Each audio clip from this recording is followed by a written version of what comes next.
Eric here, DeFi IoT. I want to talk today a bit about how do we look forward and know where to invest our money, being that there's so much dishonesty, scamming, and corruption today across the board. The judicial systems, government, just people in general, both in the stock market as well as in crypto.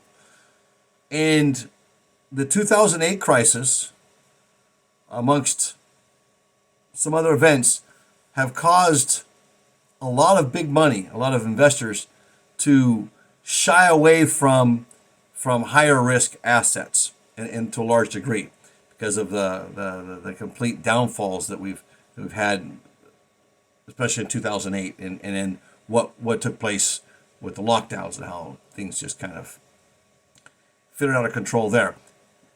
The point I want to make today is how do we know going forward? We have all this technology now, right? And we really don't see a lot of money in that technological sector. And I'm talking about blockchain. You don't see it there. And one reason I propose why it's not there, one is fear, and that's probably the biggest reason. And that fear can come, in many different facets. But mostly fear of losing their money. Some people fear they're doing something illegal, or they're going to get in trouble for it later, or they fear the IRS is going to audit them. Those are all fear tactics that the government's putting in to discourage you from something that can actually cause you or allow you to move forward in this investment. So if we're going to get into either stocks, or if you want to get into technology side, which is the area where things are innovative and new, and where the higher potential for growth is. Now, is it as safe? Is it more volatile? Is it more dangerous when it comes to your investment risk? Yes, it is. But anytime you have any place you can get higher gain, you're going to also have higher risk. So how do we narrow that down then, where to choose that we invest in our money? Now, this is not financial advice. I'm just going to offer a strategy that I was taught. And I thought was a good idea as well. When I look forward down the road of what we need now. What are the issues we have at the time today? I mean, the real issues, not the smoke and mirrors that are being proposed out there, right? What are the real issues that we face today, both in society, in our everyday just needs and wants from the people as a whole? I'm talking more based in the U.S. right now, and let's just focus that to the U.S. I'm taking an idea of the U.S. of A, for example. Well, down the road, and this was also, I heard this from two different companies, and so it caused me to start thinking, there's some logic here, and I can see where I always encourage my clients and my coaching to invest in precious metals, to hold precious metals. I encourage them to do it and to find a place, not at their homes or any place else, where any place might be able to track it down. You're going to have to hold that someplace where it's confident or of confidence and where nobody knows about it. But hold it. If you don't physically hold it, you most likely won't ever get it. Keep that in mind. Because when a run comes for that, and if it's being held by money management or money manager firm, or being held in an IRA, etc., and the government decides to say, hey, gold's illegal again, like they did in the 1930s. I believe it was 1931, Roosevelt did it, right? If that takes place, they don't have to worry about coming and confiscating it or even hiding it, because they're just going to hand it to them, because they're not going to go to jail for holding your gold. In the meantime, while they're holding their gold, they're making money. But they're not going to keep it. They're not going to protect it for you. So don't be fooled by that and buy it and hold it and possess it yourself. Bury it if you have to. Just keep a good map. Become a pirate. All right, hey, so here's some ideas I want to offer you. What I got to lead on, and I've heard this again, and I heard this again today, so I want to talk about it, is the idea of AI taxi services in the future. If with the whole ESG agenda, right, BlackRock's pushing it, that's all comes down from the United Nations, World Economic Forum, is the free market, the private sector pushing it, right, and pressuring all the rest of the companies to push it. This is another addition to the wokeness and the idea of giving up our freedoms for our natural resources. And some of these people even, I heard today quoted saying that we even need to have another major outbreak of something to eliminate a lot of humanity so we can save our resources. So they're talking about humanity being disposable already. We're not even under complete control yet. Or are we, and we just don't know? So while we still are in sleep and have some semblance of control, here's some ways we can make a little bit of money, possibly, going down the future. Look, if we want to achieve this ESG goals, I should say one of the things they have to do with climate change is eliminate the amount of vehicles that are used for transportation. They're going to have to come up with a way that transportation is done more economically, more efficiently, and to a point where we don't necessarily get to drive everywhere we want to drive.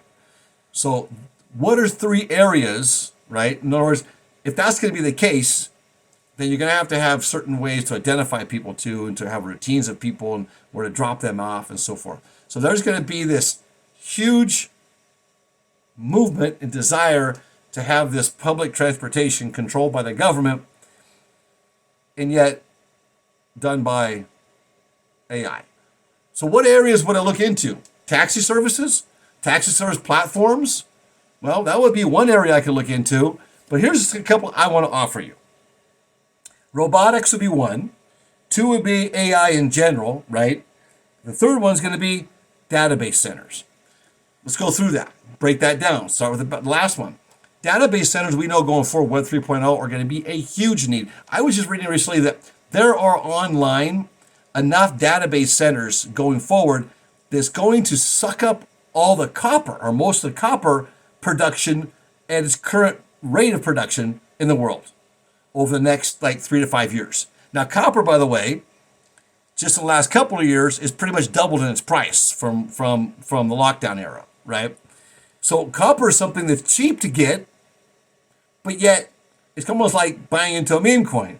And yet if you get enough of that copper, so it's cheap to get, you get enough of it, kind of like buying a meme coin, you get a whole bunch of zeros in front of it, the actual end result could be very positive. I'm not getting investment advice, but let's just break this down. So 3 sectors I'm going to look into. One, I got the taxi service platform. That's something I will look into. So 4, I guess. The other is going to be an AI. So I would invest in AI technology that may be working with maybe automotive, right? Maybe working with Tesla, etc.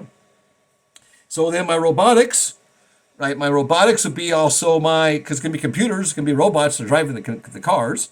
And then I would look into, like I said, those database centers. And those database centers like SC Prime, we invested in them a while back. We just talk about them all the time. We're still invested with them. We have, 5 or 6 miners are there, 7 miners or so running. Most of them are their full nodes. Some of them are still in partial nodes, but I don't think they do much for that now. You have to pay the $450 for a full node. I think SC Prime still has a good potential of where they're positioning themselves. I just hope to have been seeing them do things already. Now, I don't want to get distracted on SC Prime right now. It's not what I'm trying to do right now. I want to talk about this. So if I'm looking at a taxi service platform, AI taxi service in the future, I'm going to look also into the industries that need to build that AI taxi service. That's the point I want to get to.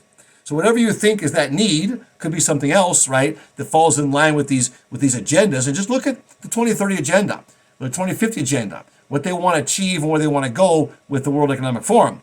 And they're going to push for that. So you're going to see a lot of movement going towards that. Now, I hope they don't get that. And if we invest in that, then we're actually supporting that, right? But I can see the need for, well, I don't know if I can see the need for it or not. I'm just going to give you the example, and you can choose where you're going to invest or not.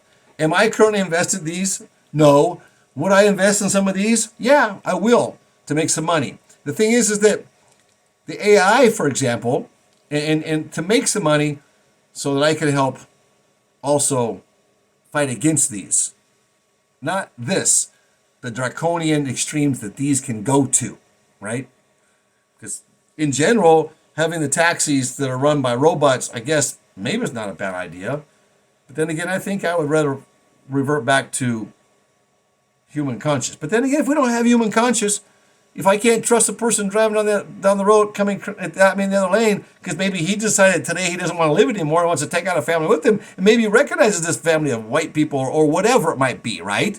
And say, well, I like them, or they're Christians, or whatever it could be. It could be hate, right? And it's decided to take you out.